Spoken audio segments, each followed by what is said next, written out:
I think you read everything. So I think you read text. I'm sorry, but I don't want to be involved to democratic, open elections of USA. No, you heard that we had, I think, good phone call. It was normal. We spoke about many things, and so I think, and you read it, that nobody pushed me. Yes. In other words, no pressure. Bueno, pues ahí están las palabras del presidente de Ucrania, precisamente explicando que fue una llamada bien intencionada, lo que decíamos, ¿no? La interpretación de las palabras, la interpretación de los mensajes. La política estadounidense es muy compleja, tiene muchas aristas. Estamos hablando de la economía más importante del mundo, claro, el país más poderoso del mundo en términos también militares. De hecho, por ahí se deviene esta llamada entre lo que platicaba Donald Trump y el presidente de Ucrania. Me gustaría que nos explicaran qué alcances puede tener este proceso, por ejemplo, dentro de Estados Unidos, en la parte política, en la parte económica, en la parte social. Creo que con el ingrediente intrínseco de que estamos en esta campaña electoral. ¿Qué opinan? Pues digo, yo creo que tomando un poco el tema del juicio y de la búsqueda de información, creo que ahí hay un proceso muy importante que es qué tanto va a resistir el Ejecutivo entregar esa información al Congreso y cómo se va a estar analizando este balance entre ambos poderes, porque ahorita digamos que la retórica que se ha llevado a cabo desde el gobierno ha sido descalificar el Congreso, la Cámara de Representantes por tener control demócrata, descalificar a Nancy Pelosi. Trump salió a decir, desde hoy para mí ella no es la speaker, descalificar a los demócratas que están llevando los comités que hacen esta investigación.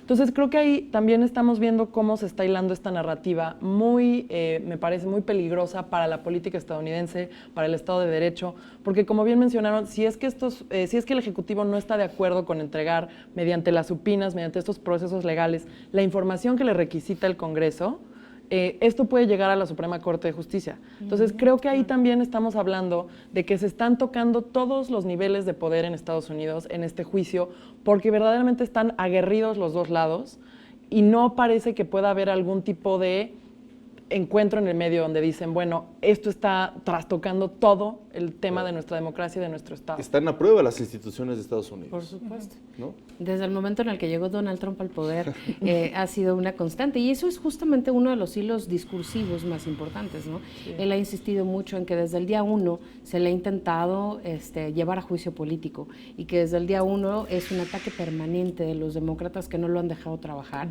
Incluso ayer, por ejemplo, en un tuit muy agresivo dijo, bueno, los buenos para nada de los demócratas, sí, ¿no? Ya descalificando, como siempre lo ha hecho, pero ahora haciendo mucho énfasis en esta parte. Creo que le han dado demasiada carnita, como se dice coloquialmente, para a través de su discurso y de su estilo muy particular, ir fortaleciendo una campaña que, a pesar de lo que digan las encuestas, que más del 40% hoy quiere una destitución, la realidad es que el voto oculto, lo comentamos hace algunos años, ¿no? Cuando estaba la elección a todo lo que daba, el voto oculto en los Estados Unidos sigue siendo una realidad.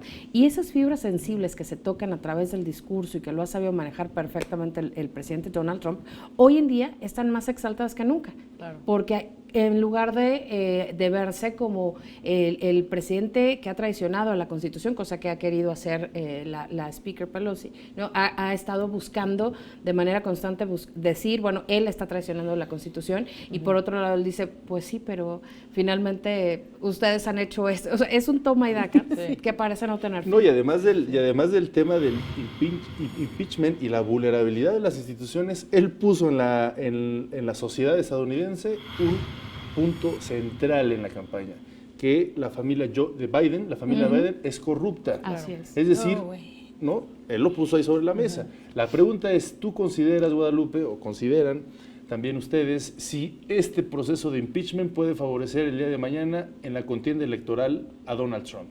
Mira,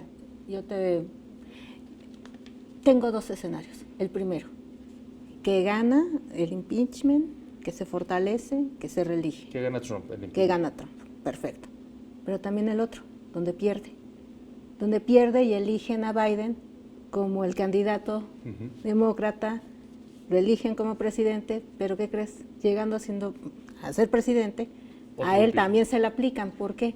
Porque la familia Biden es como el House of Cards superstar, porque entre el hijo y el papá han hecho y deshecho desde que él era candidato al Senado, desde que era candidato, ya todos los enredos, tejes y manejes de negocios, en lobbies, todo está el hijo involucrado. No puede decir Biden que él no está involucrado en temas de corrupción o de conflictos de interés. Entonces, por eso te digo, hay dos. Si procede el impeachment, lo enjuician y gana de inmediato la reelección y arrasa en las elecciones. Perfecto.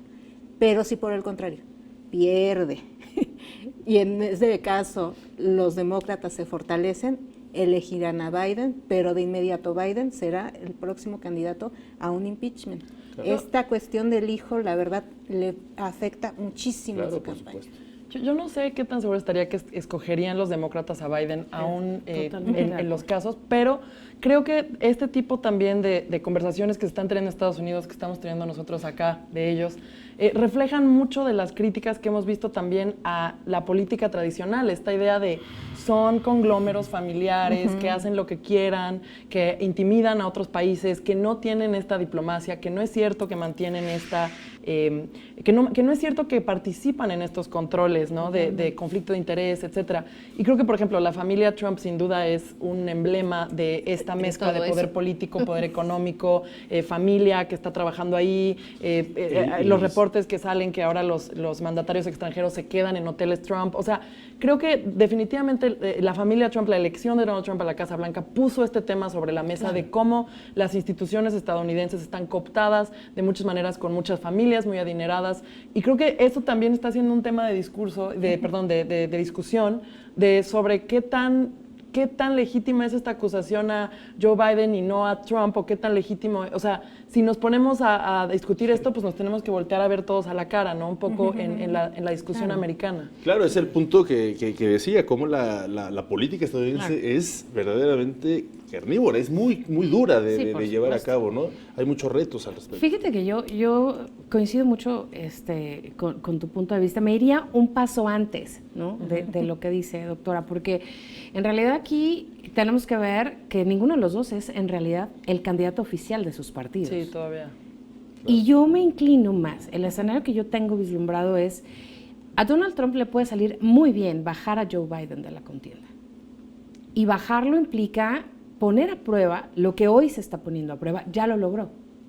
O sea, los demócratas son inmaculados en muchos sentidos, y más en el discurso.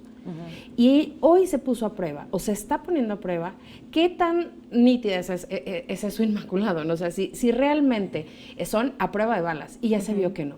Entonces, el candidato no puede ser alguien que sea el emblema de todo lo que están criticando en el presidente de la República. Lo que no podemos negar es que Donald Trump es muy hábil. Hoy, hace unas horas, él, antes de abordar el helicóptero presidencial, dice, no solo pasó en Ucrania, también deben de preguntarle al gobierno chino sobre los negocios de Joe Biden. Es muy ágil en ese sentido, porque está ampliando, dice, no solo fue corrupto en Ucrania, también en China, y diciendo, quién sabe dónde más. Claro. Creo que esto que tú estás comentando, Arlene, me parece que también puede ser, hay teorías que ya dicen que él ya está dando por descartado que a Biden lo van a sacar de la contienda y que él prefiere, en un momento dado, una competencia tampoco con Bernie Sanders, que estaba segundo, sino con la candidata Elizabeth Warren, la cual él dice, prefiero con alguien que la puedo tachar de socialista, etcétera, etcétera. ¿No? O sea, de hecho, es lo que te iba a decir, que justo casi todo se le acomoda a Donald Trump. Entró al hospital Bernie Sanders. Sí. Tiene un timing perfecto. Para todo. Donald Trump tiene un timing inexplicable. Bueno, aunque eso obviamente no lo provocó, pero... pero No, pero a lo que me refiero es a que Sí. tantas coincidencias, o sea, la carrera política de Donald Trump, y en uno de los libros Sí, que él sí, escribe, sí. lo afirma. O sea, su vida está llena de coincidencias y de un timing perfecto. Pasa esto y le beneficia, pasa esto otro y le perjudica, pero a la vuelta de la esquina sale ganando. Y yo creo que justamente todo lo que estamos viendo, esta serie de acontecimientos están generando no solamente un cisma, ¿no? Importantísimo en el sistema político y partidista, porque lo que estamos viendo en realidad, aparte de unas instituciones fracturadas y fragmentadas, es la crisis del sistema partidista en los Estados Unidos. Y fíjate que ahora el riesgo es que tanto el Partido Republicano se puede comprometer con esa candidatura. Claro. Porque hay que recordar que aparte de la elección presidencial también se renuevan algunos escaños. Exacto. Tanto en representantes como en el Senado. Y entonces es jugar a ver qué tanto es apostarle por Trump. Va a llegar un momento en que van a tener que valorar eso y decir, bueno, en los caucus vamos a hacer los amarres como debe de ser, necesarios. porque apostarle todo a él no necesariamente les va a implicar ganar, porque ese fue el pequeño detalle que dejaron pasar cuando lo eligieron a él como candidato. Cuando vieron que el efecto Trump rebasaba a los propios candidatos para elecciones locales, no supieron cómo manejarlo. Claro. Me gustaría que habláramos sobre las fortalezas y las debilidades de los republicanos y los demócratas, pero antes me gustaría que me ayudaran a esclarecer dos perfiles, porque en la política estadounidense hay muchos perfiles, muchos protagonistas, pero hay dos perfiles que me llaman la atención, Nancy Pelosi y Rudolph Giuliani. Rudolph Giuliani alineado con Donald Trump, un neoyorquino igual que él estuvo operando aquel terrible suceso de los ataques del 11 de septiembre, muy exitoso, lo llamaron el alcalde del siglo, en fin, Pero además más que de nada porque redujo la actividad inseguridad. delictiva en el estado. inseguridad en Nueva El York. eso mejor fue. evaluado, el alcalde mejor evaluado Sí. durante ese periodo de gestión en todos los estados. Así es, un hombre muy inteligente que actualmente tiene su bufete de abogados y que asiste legalmente a Donald Trump, pero que entiende todos los pormenores, los rescoldos de la política estadounidense. Y del otro lado, Nancy Pelosi, una mujer inteligentísima, que es de las protagonistas del área demócrata. ¿Qué opinan de estos personajes? Yo le pondría a Nancy Pelosi todas las virtudes de una mujer a ese nivel de poder en el país, por excelencia donde se debe hacer política, ¿no? Pero me parece que le hace falta algo que sí tiene Giuliani, y es el manejo de crisis. Giuliani tiene una gran ventaja sobre Nancy Pelosi, y es el que sabe manejar perfectamente una crisis política a ese nivel. Sí. Y que además tiene no solamente todo el conocimiento del derecho y la parte constitucional, pero que además ha logrado manejar la crisis política más importante que ha vivido los Estados Unidos después de la Guerra Fría, y que fue la crisis de los atentados terroristas en su territorio. O sea, Giuliani le dio prácticamente, ¿no?, la estabilidad al gobierno de los Estados Unidos, él solo, cuando estaba tambaleando un gobierno, cuando fue acusado el propio gobierno, cuando hubo una gran resistencia de credibilidad hacia el gobierno. Claro. Y él le restauró esa confianza al gobierno. A Nancy Pelosi le ha faltado capacidad de cabildeo al interior y le faltó decisión, porque quizás si hubiera realmente impulsado el juicio político hace unos meses, hoy por hoy Donald Trump no estaría en la carrera de la reelección.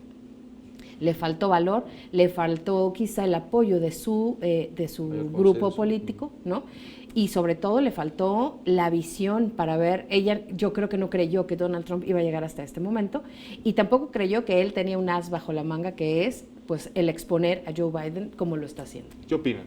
Yo creo que ambos son figuras que aportan, dependiendo de dónde estés parado, legitimidad a los espacios que respaldan a Nancy Pelosi por tener esta carrera tan destacada, ser una mujer, como bien dices, tan respetada, Rudy Giuliani por haber vivido toda la experiencia como alcalde en Nueva York.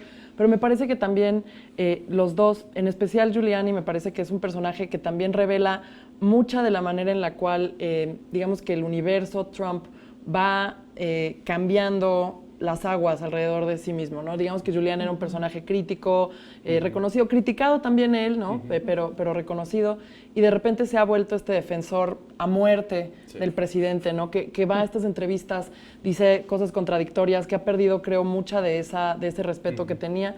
Y creo que Nancy, como bien dices, la han criticado por esta temerosidad, pero a mí también me parece que ella ha tenido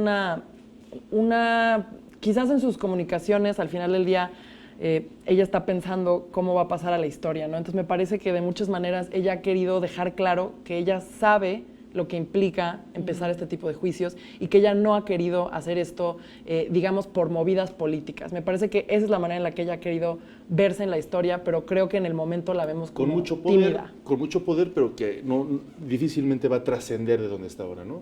¿Qué opinas tú? Pues, ¿Y qué otros personajes puedes tú también estar vislumbrando, además de estos dos que pusimos sobre la mesa? fíjate que a mí Giuliani sí me da miedo de repente verlo con estas mutaciones que tienen distintos foros. O sea, es dependiendo del foro, es el discurso, es el mensaje. Por ejemplo, esto de por un momento verse muy institucional, respetuoso de la Constitución, etcétera, y de repente va a algunos foros, unas entrevistas en Fox donde dice que el presidente está por encima de cualquier otra institución porque representa a los Estados Unidos. Ha hecho afirmaciones de ese tamaño. Entonces oye, está poniendo en duda la división de poderes que se supone siempre ha funcionado y ha hecho que funcione la Unión Americana. Y por el lado de Nancy Pelosi, la verdad yo creo que todas las mujeres que nos interesamos en política internacional, como que en ella vimos el símbolo de ahora tenemos a una mujer que no tiene dinero, pero tiene poder. Claro. Porque eso es lo importante, tener el poder y saber cómo capitalizarlo. El problema, como comentaba Araceli, es precisamente esto. Tuvo una primera oportunidad para iniciar el impeachment.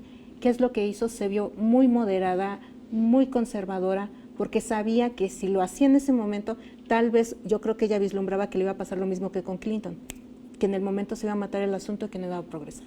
Entonces yo creo que ahora, viendo el contexto, que cómo se va de boca Donald Trump, precisamente aprovechándose de eso, creo que por eso valoraron y dijeron, va adelante. Claro. Bueno, pues ahí está, puntos de vista interesantes. Creo que ahí también se puede vislumbrar muy bien pues, las ventajas y las desventajas, que a lo mejor todavía vamos a ver muchas cosas, a pesar de que falta un año prácticamente, en noviembre son las elecciones, prácticamente un año, se dice en un proceso tan intenso, podría ser poco tiempo, pero creo que coincidiríamos en que falta por ver muchos detalles, muchos hechos que van a ir moviendo las cosas, las aguas a favor o en contra de los demócratas y los republicanos. Permítanme hacer una brevísima pausa porque a nuestro regreso vamos a hablar sobre cómo afecta esto o si afecta esto que estamos o esto que están viviendo los estadounidenses y lo que acabamos de analizar precisamente a nuestro país. Regresamos.